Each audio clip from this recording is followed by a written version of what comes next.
सही देबू तू धोखा कबो सोचल न रही।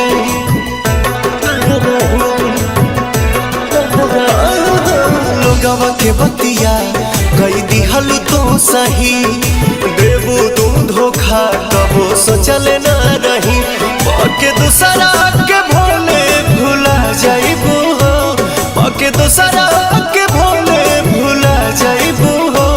आँख से आँख अपना मिला पैबू हो, आँख से आँख अपना मिला पैबू हो।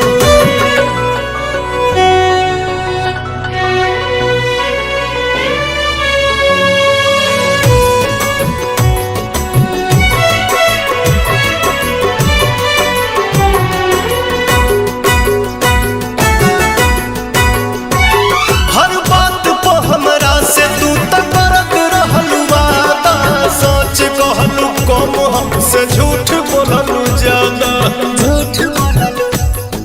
झूठ बोललू हर बात पे हमरा से तू तो करत रहलू वादा।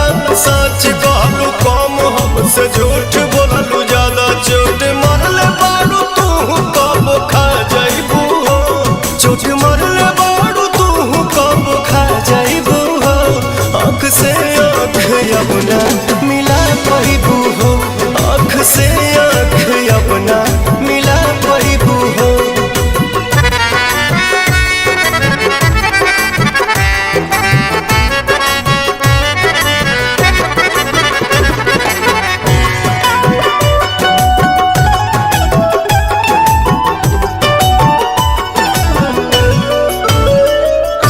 टिकबू न कहीं तू जाती हाल रही ऐसन, हर केहू मिली नया जात पवन जैसन। याद पवन याद पवन टिकबू न कहीं तू जाती हाल रही ऐसन, हर केहू मिली नया जात पवन जैसन। हमर जान के तनो सोहरत तू पा जाइबू हो, हमर जान के तनो सोहरत तू पा जाइबू हो।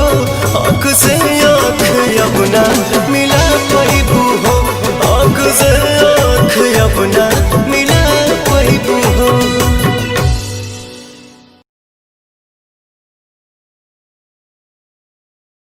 से आँख अपना मिला पैबू हो, आँख से आँख